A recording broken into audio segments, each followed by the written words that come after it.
Hello, today we're going to be looking at the 1980s, starting with the Reagan years. It is kind of easy to look at the Reagan years and the 1980s as being synonymous because Reagan was initially elected in 1980, took office in January of 1981, and left office in January of 1989. So our first learning objective is to describe Reagan's economic policies. So we'll start by looking initially at the 1980 election. Ronald Reagan, who was a former actor and was the governor of California between 1967 and 1975, ran, and he defeated the incumbent Jimmy Carter, taking 50.7% of the popular vote and won by a landslide in the Electoral College. Now, if we look at this election, there were reasons why Carter lost the election and then separate reasons that really helped Reagan to win. So if we look at the reasons why Carter lost, the specific reasons that were liabilities for Carter: his inability to fix the economy, the inability to end the Iranian hostage crisis, and just kind of a general sense the nation was headed downward. A lot of historians like to talk about a general malaise. Just kind of this general feeling that the nation was headed down the wrong direction, and Carter just didn't inspire any confidence to fix it. So those were all reasons why Carter lost the election. Now we look specifically at the reasons why Reagan won, positives for Reagan. Conservatives were gaining strength. Many Americans saw Reagan as someone who could solve the country's problems, and Reagan gained the support of the religious right. Now, if we look at kind of the differences between conservatives and liberals, these are generalizations, but general beliefs that are generally held by most conservatives, and liberal beliefs that are, once again, generally what most liberals believe. Conservatives tend to believe that the economy improves with less government involvement. They believe in lower taxes and smaller government. They believe that most of the country's problems are moral issues that can be solved with religious faith. They also believe that tax cuts for the wealthy will lead to improvements in the economy, as the wealthy will invest the saved money and the benefits will trickle down throughout the economy. Liberals, on the other hand, believe that we need more government regulation and programs, and they believe that the government should use social programs to solve problems of the disadvantaged, and that taxes on the rich should help to pay for these programs. They also believe that our social problems stem from the unequal distribution of wealth. Now, like I said, once again, these are generalizations. That doesn't mean that every conservative believes every little bit of what conservatives believe, or that every liberal believes every little bit of what liberals in general believe. But these are kind of two ends of the spectrum. And what ends up happening in the 1980s is that the Republicans really begin to appeal to those that hold more conservative viewpoints on a variety of issues, while the Democrats appeal much more to liberals. And so conservatives are starting to gain some strength. And kind of what helps Reagan to win this election is what becomes known as a conservative coalition. Many Americans believe that the nation had moved away from the traditional moral values during the 1960s and 1970s. The high inflation of the 1960s and 70s had hurt the middle class. Many religious Americans were shocked by Supreme Court decisions that limited prayer in public schools, and by the Roe v. Wade decision that once again allowed abortion to take place. Many of these groups pulled together and helped conservative politicians like Ronald Reagan to gain some strength. And like I said, kind of became known as a conservative coalition. Part of this conservative coalition consisted in what becomes known as the moral majority. Televangelists like Pat Robertson and Jerry Falwell used television to reach people with their message. The moral majority was founded by Falwell, who used his television show, The Old Time Gospel Hour, to promote his conservative political agenda.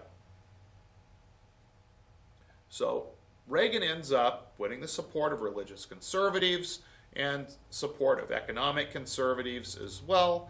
and he wins the White House. And we mentioned in the last chapter that one of the first things that happens when Reagan is sworn in is, I mean, literally one of the first acts of his presidency is making the announcement that the Iranian hostage crisis is over. Once again, a final insult to Carter. Moments after being sworn in as the 40th president, Reagan is informed that the Americans are on a plane and they have left Iranian airspace. Reagan gets to make the announcement, not Carter.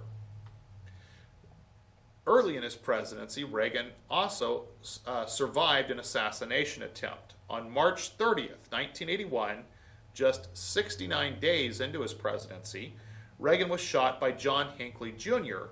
while leaving a speaking engagement in Washington, D.C. 3 others were shot, including James Brady, who was shot in the head. Reagan suffered a punctured lung, but with prompt medical attention recovered quickly. Now, John Hinckley Jr., kind of a weird, twisted thing. He somehow thought he would win the attention of the popular movie actress Jodie Foster, who had starred in a movie called Taxi Driver, along with Robert De Niro in the 1970s. And he somehow thought that by pulling off this assassination, he would end up winning over Jodie Foster. And back then, it kind of showed us still how lax a lot of the security protocols were, that he was able to get so close. Like I said, Reagan ends up, he's shot, he's shoved into the limousine and sped away to the hospital, where they didn't even really fully realize how badly he was injured at first. I don't think he even realized how badly he was injured at first. And like I said, others much more severely injured, including James Brady. Later gun control bills, or a later gun control bill, would be named the Brady Bill after James Brady. Brady did actually survive, despite being shot in the head. Also in Reagan's early in his presidency, he had to deal with an air traffic controller strike. And this, of course, is a matter of national security, because ultimately, if the air traffic controllers go on strike, we can't have commercial flights, or really any type of flights for the most part, without some type of air traffic control. And this could really cripple the whole economy. So Reagan declared an emergency and threatened to fire the air traffic controllers if they did not return to work. When they failed to return, he fired more than 11,000 striking controllers. So this really shows that Reagan's willing to take a strong stand and to fight the unions.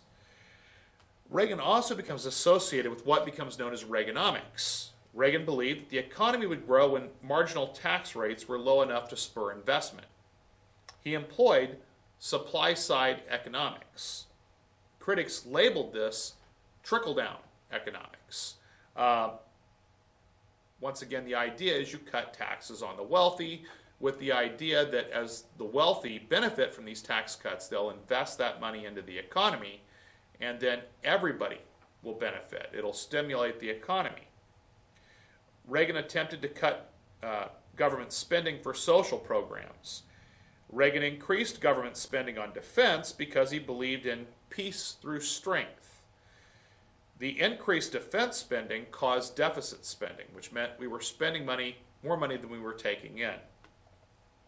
Reagan also believed that some problems were caused by government regulation. So he began taking steps to deregulate several industries. And here's a quote from Ronald Reagan that really shows what he believed about excessive government involvement. Reagan said, quote, "The 9 most terrifying words in the English language are, 'I'm from the government and I'm here to help,'" unquote. Reagan's court appointments. Reagan nominated Sandra Day O'Connor to the Supreme Court, who was the first female on the court, and he appointed William Rehnquist, the most conservative justice, to replace the retiring Chief Justice Warren Burger. Then we hit Reagan's re-election in 1984. The Democratic nominee, Walter Mondale, chose Geraldine Ferraro, the first woman to run on a major party ticket, as his running mate. Reagan won a landslide, taking every electoral vote except for Mondale's home state of Minnesota and the District of Columbia.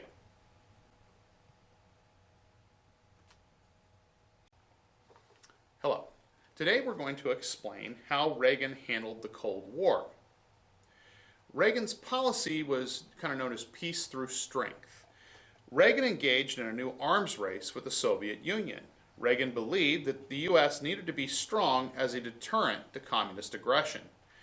He also believed that the Soviet Union's economy could not handle another arms race. We also secretly supported the Mujahideen in Afghanistan that were fighting against the Soviets, and that really kind of the war became equated with the Soviet Union's Vietnam. In other words, what Vietnam was to us was what Afghanistan was to the Soviet Union, a war that they really couldn't win and became very costly and drawn out. The increased military spending, however, increased budget deficits from $80 billion to $200 billion. Reagan also established what became known as the Reagan Doctrine. The U.S. provided overt and covert aid to right-wing guerrillas and resistance movements in an effort to undermine Soviet-backed governments in Africa, Asia, and Latin America. In addition to the support for the Mujahideen, Reagan also supported the Contras in Nicaragua, who were fighting against the communist Sandinista regime. Reagan took a hard line against the Soviet Union, but also recognized a change in leadership of the Soviet Union and shifted to diplomacy when the new Soviet leader, Mikhail Gorbachev, came to power. And Gorbachev and Reagan held 4 summits between 1985 and 1988. They signed the INF Treaty, banning a whole new class of nuclear weapons.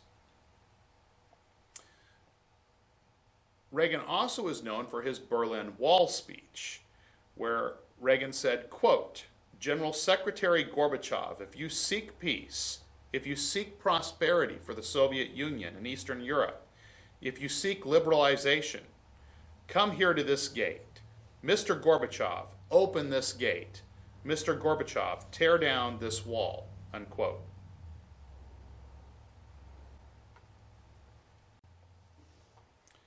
Another foreign entanglement for Reagan during the 1980s was our conflict with the Libyan leader, Muammar Gaddafi. Gaddafi began sponsoring acts of terror around the world, and then on April 15, 1986, under Reagan's orders, the U.S. launched airstrikes against targets in Libya in retaliation for numerous acts of terrorism sponsored by Gaddafi. Grenada. On October 25, 1983, Reagan ordered U.S. forces to invade Grenada, where a 1979 coup d'etat had established an independent, non-aligned Marxist-Leninist government. A formal appeal from the Organization of Eastern Caribbean States led to the intervention of U.S. forces. President Reagan also cited an allegedly regional threat posed by a Soviet-Cuban military buildup in the Caribbean and concern for the safety of several hundred American medical students at St. George's University as an adequate reason to invade. The Iran-Contra affair. This becomes the scandal of the Reagan administration. In late 1986, news broke of secret illegal dealings that involved the sale of arms to Iran, possibly in exchange for the release of American hostages in Lebanon. Funds from these sales were diverted to assist the Contras in Nicaragua. There was great debate over what Reagan knew and when he knew it. The scandal was compounded when Oliver North destroyed or hid pertinent documents between November 21st and November 25th. I'm almost done. And now we're going to be looking at American life in the 1980s. Overall, the economy improved throughout the 1980s. Wealth and power were glamorized through television shows like Lifestyles of the Rich and Famous, Dynasty, and Dallas. Yuppies. Yuppies, or young urban professionals, were the ambitious moneymakers from the baby boom generation. By the mid-1990s, the top 5% of Americans earned more than 20% of the nation's income. News and entertainment. Ted Turner founded the cable news network CNN, the first dedicated 24-hour cable news channel. He also founded WTBS, which pioneered the superstation concept in television. Music videos became popular. WTBS showed videos on Friday and Saturday nights on a program called Night Tracks. MTV was launched in 1981. Initially, it showed music videos 24 hours a day. Video games. The 1980s was when video games first became popular. One of the earliest video game consoles was the Atari. Just Say No to Drugs. First Lady Nancy Reagan began the Just Say No to Drugs campaign. We also saw the formation of MAD, or Mothers Against Drunk Driving, which was founded in 1980 in response to numerous deaths attributed to drunk drivers. AIDS. In 1981, scientists identified a new disease called AIDS that weakened the immune system, making victims susceptible to secondary infections that would eventually lead to death. It was first discovered in Africa, but spread fastest in the U.S., initially amongst the homosexual population. And this helps lead to the gay activist movement. The AIDS epidemic drew attention to the gay activist movement. The American Association of Retired Persons, or AARP. With a growing population of retired persons, the American Association of Retired Persons became a major lobbying force. The Space Shuttle. NASA conducted test flights in 1981 and began operational flights in 1982. The Space Shuttle was a reusable spacecraft. In 1986, the Space Shuttle Challenger exploded on takeoff. Space stations and satellites. The 1980s also saw major progress in the development of space stations and satellites. International cooperation has helped with the development of space stations.